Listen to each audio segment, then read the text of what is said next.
Hello dear students, तो आज हम करने वाले हैं क्लास 8 का कोलिन्स परफेक्ट मैथ, जिसमें ये एक्सरसाइज है 16A और क्वेश्चन नंबर है 5। इससे पहले मैंने ये सब क्वेश्चन करवा दिए हैं आपको। आई होप आपने देखा होगा। अगर नहीं देखा है तो प्लीज़ जाके देखिए, तभी आपको ये क्वेश्चन समझ में आने वाले हैं। क्वेश्चन नंबर 5 का ए है, find the total surface area of cuboid with dimension 6 centimetre, 5 centimetre and 3 centimetre. Basically length, breadth and height इसमें गिवन है हमें। एंड हमें इसके बाद फाइंड आउट करना है इसका कॉस्ट। अगर 1 मीटर का 5 रुपये लग रहा है तो जितने भी मीटर आएगा तो उसका हमें कितने रुपीज़ होगा वो बताना है। ठीक है, तो सिंपल हमें टोटल सरफेस एरिया बताना है क्यूबॉइड का और उसके बाद उसमें मल्टीप्लाई कर देना 5 का। राइट। सो सबसे पहले लिखो यहाँ पे TSA ऑफ क्वेश्चन नंबर 5। इसका ए है, write down TSA। TSA means total surface area of cuboid. क्या होता है formula? 2LB plus BH plus HL। ठीक है, 2 into LB plus BH plus HL। अब यहाँ पे हमें लेंथ ब्रेड गिवन है, आप अपनी बुक में देखिए, तो जस्ट हम मल्टीप्लाई कर देंगे। 2 लेंथ क्या है यहाँ पे 6, ब्रेड क्या है 5, प्लस ब्रेड क्या है 5 इंटू हाइट क्या है यहाँ पे 3, प्लस H है तो फिर 3 इंटू 6। अब बस इनको सॉल्व कर लो। 6 5 जा 30 प्लस 5 3 जा 15 प्लस 3 6 जा 18 इंटू 2। अब क्या आ जाएगा हमारा आंसर?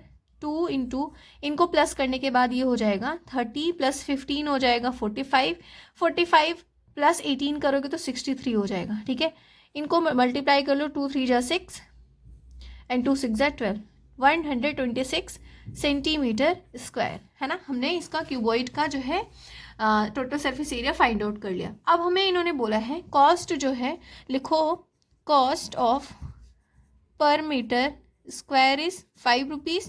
ठीक है, तो यहाँ पे क्या हो जाएगा? Total cost of 126 centimetre square will be, यहाँ पे ये सेंटीमीटर स्क्वायर ही तो दिया है ना कॉपी में, हाँ, तो पर सेंटीमीटर, तो यहाँ पे हो जाएगा 5 मल्टीप्लाई बाय 126। आंसर आ जाएगा 5 6 जा 30 का 0, 12 5 जा 60 एंड प्लस तो 63। ठीक है, 63 रुपीज़। इसका मतलब है 630 रुपीज़ जो है अगर हम इसका इसमें लगेगा जो TSA है ना, इसको पेंट करने में। ठीक है, इसी तरीके से हम नेक्स्ट क्वेश्चन करेंगे जो कि यहाँ पे गिवन है।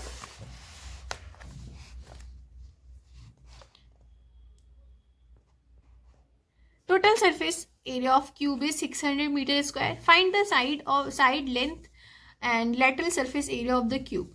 तो हमें क्या दिया है यहाँ पे? TSA दिया है।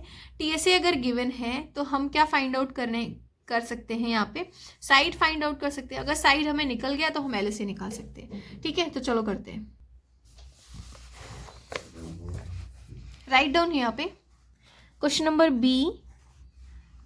पहले तो जो गिवन है वो लिख लो। अगर TSA हमें गिवन है, TSA of cube equals to, यहाँ पे हमें दिया है 600।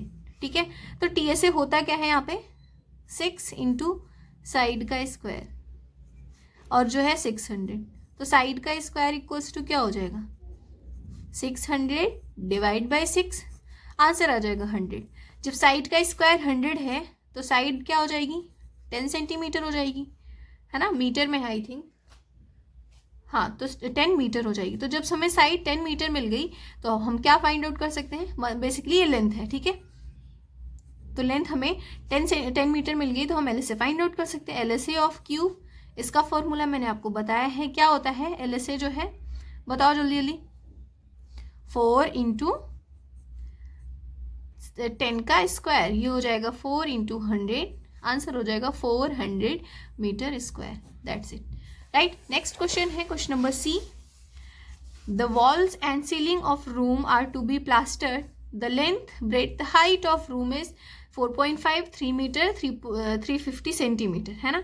Find the cost of plastering at the rate of 8 per metre square. तो बहुत ही ईजी है ये। बेसिकली हमें क्या है, क्यूबॉइड ही एक तरीके से length, breadth and height given है, तो उनका निकालने के बाद 8 का मल्टीप्लाई कर देंगे। सो राइट डाउन यहाँ पे लिखो question number C। LSA of cuboid equals to, क्या फॉर्मूला है? 2H into L plus B। ठीक है, 2H, H क्या है यहाँ पे? 5। अब देखो 350 सेंटीमीटर गिवन है ना, तो अगर हम मीटर में कन्वर्ट करेंगे तो 3.5 मीटर हो जाएगा, ठीक है, क्योंकि सारी चीज़ें मीटर में है, ये सिर्फ सेंटीमीटर में गिवन था। ब्रैकेट में लेंथ क्या है 4.5 एंड ब्रेड्थ क्या है 3, राइट, इतना हो गया। अब इनको सॉल्व कर लो, इसका मल्टीप्लाई करोगे तो 7 हो जाएगा, ठीक है, 2 5 से 10, 2 3 से 6 प्लस 1 7, और इनको प्लस करोगे तो 7.5 हो जाएगा। अब बस 7.5 में 7 का मल्टीप्लाई कर दो तो आंसर आ जाएगा 52.5 मीटर स्क्वायर। अब देखो हमने ये क्यूबॉइड का जो है फाइंड तो कर लिया। अब हमें क्या करना है, क्योंकि जो एक रूम होता है ना, हमें प्लास्टर क्या करना होता है, साइड साइड की वॉल और सीलिंग्स जो होती है उसको हमें पेंट करना होता है, फ्लोर को तो नहीं करना होता। तो हमने क्या है साइड साइड की वॉल का तो निकाल लिया, तो अब हमें क्या है सीलिंग का भी एरिया निकालना पड़ेगा। तो यहाँ पे लिखो base area of ceiling equals to क्या हो जाएगा L इंटू बी, क्योंकि रेक्टेंगल में ही तो है ना, स्क्वायर में थोड़ी ना है वो, तो सीलिंग का जो है L इंटू बी हो जाएगा बेसिकली रेक्टेंगल का। तो बेस एरिया जो है L इंटू बी हो गया। तो L क्या है यहाँ पे 4.5, B क्या है 3, इनका मल्टीप्लाई करोगे तो 3 5 से 15, 3 4 से 12, 13.5 एरिया है ना, 13.5 metre square.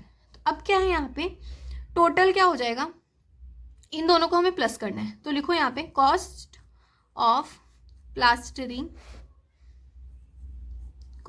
Plastering at the rate of 8 rupees equals to 8 into, इन दोनों को प्लस कर दो 52.5 प्लस 13.5 इक्वल्स टू, यहाँ पे टोटल लिख दो, total cost of plastering at the rate of 8 rupees equals to 8 multiply by 5 plus 5 10, 0 हो जाएगा, 3 प्लस 2 5 एंड 6 हो जाएगा यहाँ पे, एंड 5 प्लस 1 6। तो 66 में मल्टीप्लाई करना है 8 का, तो 8 6 जा 48, 8 6 जा 48, 48 प्लस 4 करोगे तो 52 हो जाएगा। तो 528 रुपीज़ लगेगा हमें इसको प्लास्टर करने में। तो आई होप आपको समझ में आएगा, क्योंकि आप अपने रूम में भी देख के इमेजिन कर सकते हैं कि सीलिंग का जो है कभी भी प्लास्टर करते हैं तो सीलिंग करते हैं, नीचे का नहीं करते। इसलिए आप चाहें तो टीएसए निकाल के उसमें से आपको क्या करना है, बेस एरिया को सब्ट्रैक्ट कर देना है। बेस एरिया मतलब जो फ्लोर है नीचे का, ठीक है, तो उसमें भी वो तरीका भी है, या तो आप एलएससी निकाल लो साइड साइड की वॉल का, एंड बेस एरिया जो है सीलिंग का निकाल के उसमें प्लस कर दो जैसे मैंने किया। तो दोनों तरीके से कर सकते हैं, टीएसए में से इसको सब्ट्रैक्ट कर दो, नहीं तो एलएससी में इसको प्लस कर दो, राइट। उसके बाद क्वेश्चन नंबर डी है, एक बार देखिए आप। डी में इन्होंने बोला है 4 cubes each of side 8 centimetre are plates adjacent to each other, है ना, find the total surface area of cuboid, जो कि फॉर्म होगा। नंबर डी, इसमें हमें पहले तो एक फिगर बनाना है, जो कि मैं आपको बना के दिखा रही हूँ। एक जो है क्यूब बनाओ पहले, ठीक है, सो दैट आप अच्छे से समझ पाओ, है ना। अब मैं एक रफ डायग्राम बना रही हूँ, तो बहुत अच्छा तो नहीं, बट मैं समझाने के लिए बना दे रही हूँ, है ना। ये एक क्यूब है जो कि एक के दूसरे मतलब एक साइड से एक के बाद एक रखा हुआ है, ऐसे 4 रखे हुए हैं, है ना। अब देखो इन्होंने बोला है सारी साइड सेम है, तो जो ये है ये हाइट है और ये जो है वो ब्रेड्थ हो जाएगी, है ना। तो यहाँ पे हाइट जो है 8 रहेगी और जो ब्रेड्थ है वो भी 8 रहेगी, लेकिन जो लेंथ है देखो यहाँ पे 8 4 होगा ना, ये 8 8 तो 32 हो जाएगी इसकी लेंथ, ठीक है ना। तो इस तरीके से हमने इसका देख लिया कि हाइट ब्रेड्थ लेंथ क्या हो जाएगी, खुद समझ लो ना। ये जो हाइट होगी, हाइट तो सेम हो जाएगी, 8 ही हो जाएगी, क्योंकि एक दूसरे के साइड में रखे हुए हैं, और जो ब्रेड्थ है वो भी वही रहेगी, है ना। ये वाली जो है वो सब तो 8 ही रहेगी, और जो लेंथ है वो क्या यहाँ से यहाँ तक क्या हो जाएगी 32 हो जाएगी। तो बस अब टीएसए लगा दो, यहाँ पे लिखो TSA of cuboid equals to होता है 2 into LB plus BH plus HL।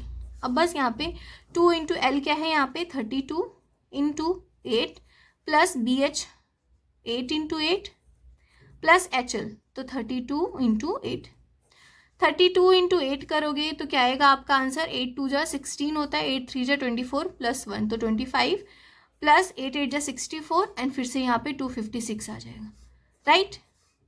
अब 2 इंटू इन दोनों को प्लस करोगे तो 512 आएगा, 512 में 64 को प्लस करोगे तो आपका आंसर आ जाएगा 576, मल्टीप्लाई करोगे तो आपका आंसर आ जाएगा 1152 centimetre square, right.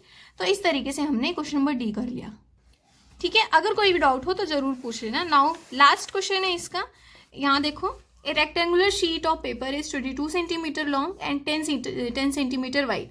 A cylinder is formed by rolling the paper along its length. Find the lateral surface area of cylinder. बहुत ही इजी है. एक रेक्टेंगुलर शीट है जिसको इन्होंने मोड़ के जो है सिलेंडर फ्रेम कर दिया है, राइट. जैसे कोई लंबा सा धागा होता है, अगर आपने उसको सर्कल कर दिया तो धागा जितना बड़ा है तो सर्कल का जो रेडियस होगा वही उतना ही होगा ना, मतलब जो डायमीटर होगा उतना ही होगा ना, उतना ही जगह कवर करेगा. तो वही कहने का मतलब है, शीट को उन्होंने जो है सिलेंडर में कन्वर्ट कर दिया है. तो इसको कर लेते हैं. राइट ऑन क्वेश्चन नंबर ई. देखो रेक्टेंगल जो है यहाँ बना हुआ है, इन्होंने जो लेंथ हमें दी है एक बार मैं देख लेती हूँ, 22 है ये, और जो इसकी ब्रेड्थ है वो 10 है. अब मैंने इसको सिलेंडर में कन्वर्ट कर दिया, ठीक है. ये सिलेंडर है तो ये जो रहेगा ये तो 10 सेंटीमीटर ही रहेगा जो ब्रेड्थ है, ठीक है. तो ये 10 रहेगा और ये बेसिकली चेंज होगा क्योंकि लेंथ की तरफ से इन्होंने बोला है कि इसको जो है rolling the paper along the length की तरफ से इसको मोड़ा गया है. तो जो ब्रेड्थ है वो 10 सेंटीमीटर ही रहने वाला है, ठीक है. तो इस पे ध्यान देना. अब क्या होगा, जो पेरीमीटर होगा ना, जो पेरीमीटर होगा इसका वो बराबर होगा सर्कमफेरेंस ऑफ द सर्कल के. रेक्टेंगल का पेरीमीटर बराबर होगा इसके. तो लिखो यहाँ पे perimeter of length equals to क्या होगा, सर्कमफेरेंस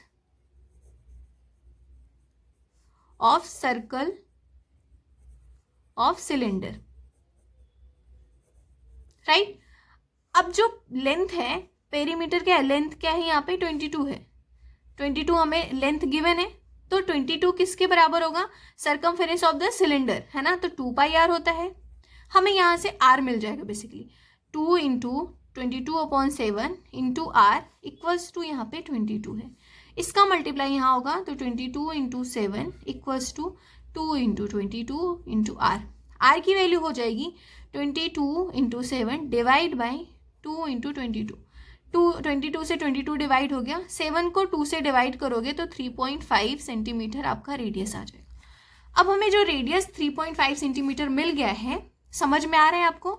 अगर नहीं समझ में आ रहा है तो प्लीज़ इस वीडियो को थोड़ा सा दोबारा करके देख लो, क्योंकि मैंने जो चीज़ें यहाँ बताई है वही आपको काम देगी, ठीक है. हमने लेंथ ही सिर्फ इसलिए लिया है क्योंकि हमें रेडियस फाइंड आउट करना है ना बेटे. ये नहीं सोचना कि मैम ने 2 into L plus V formula क्यों नहीं लगा, क्योंकि इन्होंने बोला लेंथ के साइड से ही मोड़ा गया है. तो पेरीमीटर क्या होता है, जो धागा जिसको मोड़ा गया है, ठीक है.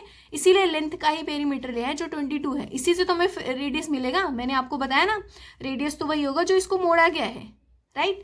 तो बस अब यहाँ पे हमें टी एस ए निकल जाएगा. टी एस ए कैसे निकलेगा, लिखो T S A of cylinder equals to होता है 2 pi R H. 2 into 22/7, R हमें मिला है 3.5 इंटू हाइट क्या है यहाँ पे 10 सेंटीमीटर है, ठीक है. तो बस आप सबको जो है डिवाइड कर दो, यहाँ पे 0.5 हो जाएगा. 22 इंटू 2 करोगे तो 44 हो जाएगा, है ना. 44 में अगर 0.5 का मल्टीप्लाई करोगे तो फिर से 22 हो जाएगा, और उस 22 में 10 का मल्टीप्लाई करोगे तो 220 सेंटीमीटर स्क्वायर आपका आंसर आएगा. तो इस तरीके से ये जो है एक्सरसाइज 16A जो है वो एंड होती है. मैंने इसको 3 वीडियो में बताया है, पहला और दूसरे में 3 और 4 बताए हैं. लास्ट ये वीडियो है जिसमें क्वेश्चन नंबर 5 का सारा सोल्यूशन बता दिया. अगर आपको कोई भी डाउट है तो प्लीज़ मुझे कमेंट करना, मैं ज़रूर आपका रिप्लाई दूंगी एंड ज़रूर उसको सॉल्व करने की कोशिश करूंगी. तब तक के लिए वीडियो को लाइक करना नहीं भूलिए और शेयर भी कर दीजिए एंड सब्सक्राइब भी कर दीजिए, ठीक है. मिलते हैं हम नेक्स्ट वीडियो में, तब तक के लिए बाय.